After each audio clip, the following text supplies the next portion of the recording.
Hi everybody, Dan Illman here, taking a look at the DRF race of the day for Wednesday, April the 29th. It's race number 8 at Fonner Park, the $50,000 Bosselman Pump and Pantry Gus Fonner Stakes at 1.16 miles. Before I get to the analysis, I do want to remind everybody, try out those new DRF mobile pass performances. Get true mobile access anywhere, anytime on your phone. Experience these DRF Classic Pass performances and the exclusive lifetime buyer speed figure graph. Learn more at drf.com/MPPS. Here's the field for the Bosselman Pump and Pantry Gus Fonner Stakes. We're going 1.16 miles, 3 turns on the main track at Fonner Park. This is a very competitive field. Horses shipping in from all across the country, several dropping out of some major stakes races. It's a race where you might want to look for a little bit of a price.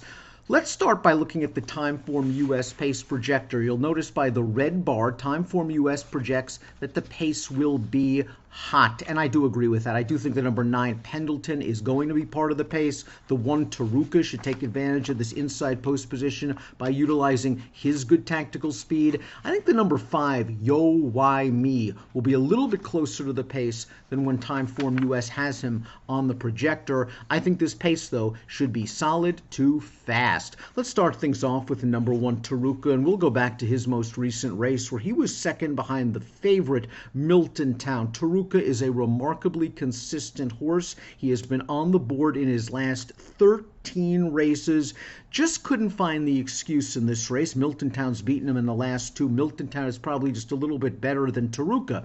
But as you saw in the Timeform US pace projector, this horse has good tactical speed. He should be up close to this pace. 1.16 miles doesn't seem like an issue, and he is a beacon of consistency. This field is tougher than the field Teruko faced last time out. This will be Teruko's stakes debut. I think he's going to have to find a little bit more stepping up in class. The number 2 is Blue Harbor, leading the local contingent. This horse beat 4 of these common rivals in the Dowd Mile. We'll take a look at the Dowd Mile right now, and Blue Harbor is just making the lead right now, going by the pace setting Yo Why Me. Here comes the closer, Mr. Tickle, on the outside.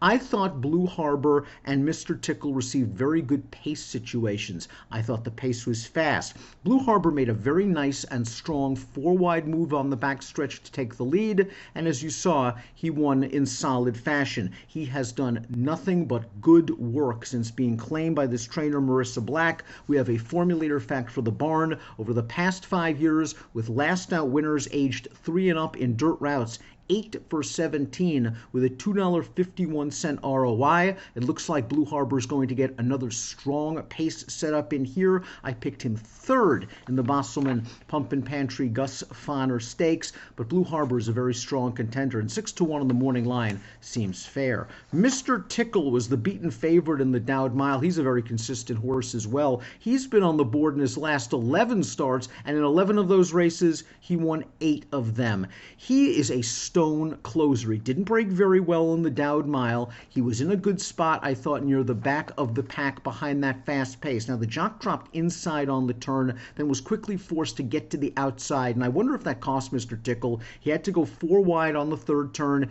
As you saw, he was coming with a strong late run. The pace will be fast for Mr. Tickle once again, and he should be rallying in the latter stages of this event. The number 4 is Sleepy Eyes Todd. Sleepy Eyes Todd, perhaps best known for finishing second in the Grade 3 Oklahoma Derby last year at a gigantic price. And he was on the lead in that race, and he finished ahead of Mucho Gusto, who has just turned into a bear this year, winning the Pegasus World Cup, running a crackerjack race in the $20 million Saudi Cup. Sleepy Eyes Todd gets a little bit of class relief. He was last seen in the Grade 3 Mine Shaft at the fairgrounds. He bobbled a little bit at the start. I thought he was in a pretty good spot chasing the pace. He would outrun a bit on the turn, and he just couldn't go with those horses. Silver Dust is a very solid Grade 2, Grade 3 type. The 3rd place finisher, Pirates Punch, returned to win an optional claimer at Oaklawn Park with a 97 buyer. Sleepy Eyes Todd fits extremely well at this class level. The drop should help him. He's going to be close to the pace.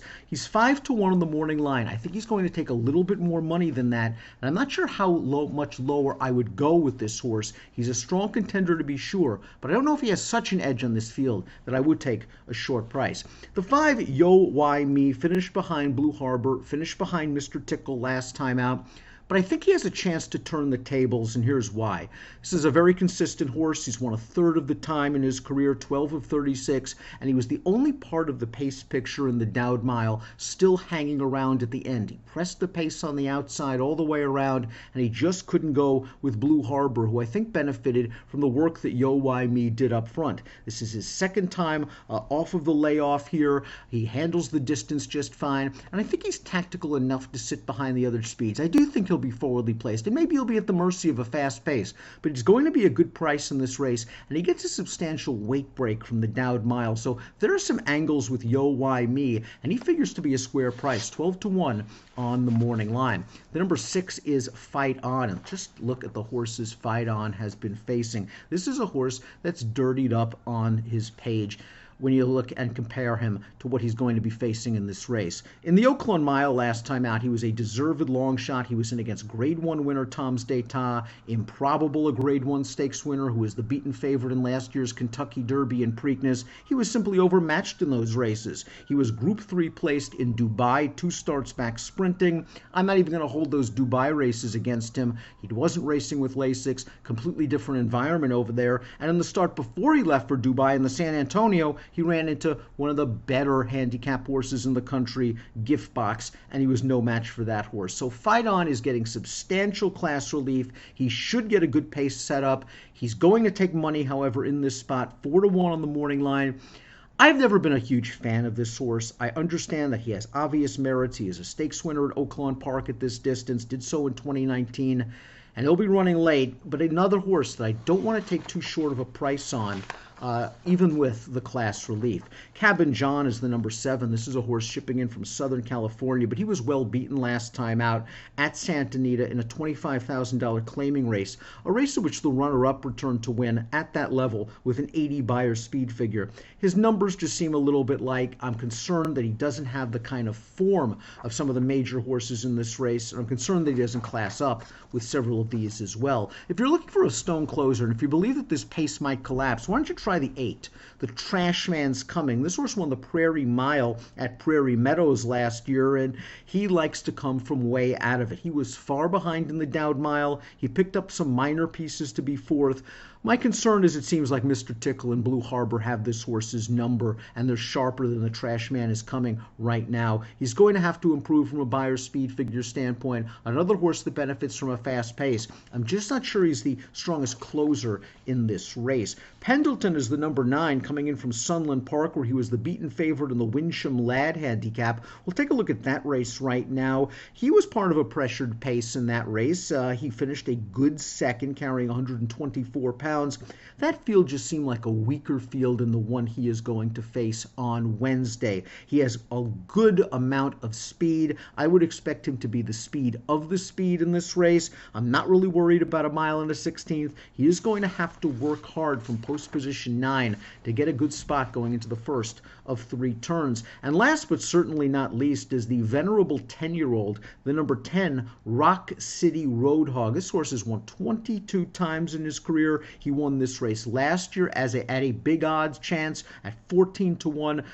This year's edition of the Bosselman Gus Fonner is much stronger than the field that Rock City Roadhog beat last year, and I'm just not sure this horse is coming into this race as well as he did last year. Rock City Roadhog, certainly have to respect him, certainly have to applaud him for the consistency he has shown throughout his long career, but this just seems like a tough spot. Taking a look at my top selections in here, I'm going to take a little bit of a stab at a price. Perhaps the number 5, Yo Why Me, is the kind of horse better used underneath in single race exotics, considering the pace situation. But for the reasons I mentioned, I want to give him a chance at a good price. Second off the layoff, getting a weight break, the only part of the pace around at the end of the Dowd Mile. I think he ran better than it looks in that race, and I want to give him a chance to turn the tables on some of these at a square number. 5, 4, 2, and 9 for me. In race number 8 at Fonner Park on Wednesday, the Bosselman Pump and Pantry Gus Fonner Stakes, and it has an approximate post time of 7:20 Central. Good luck.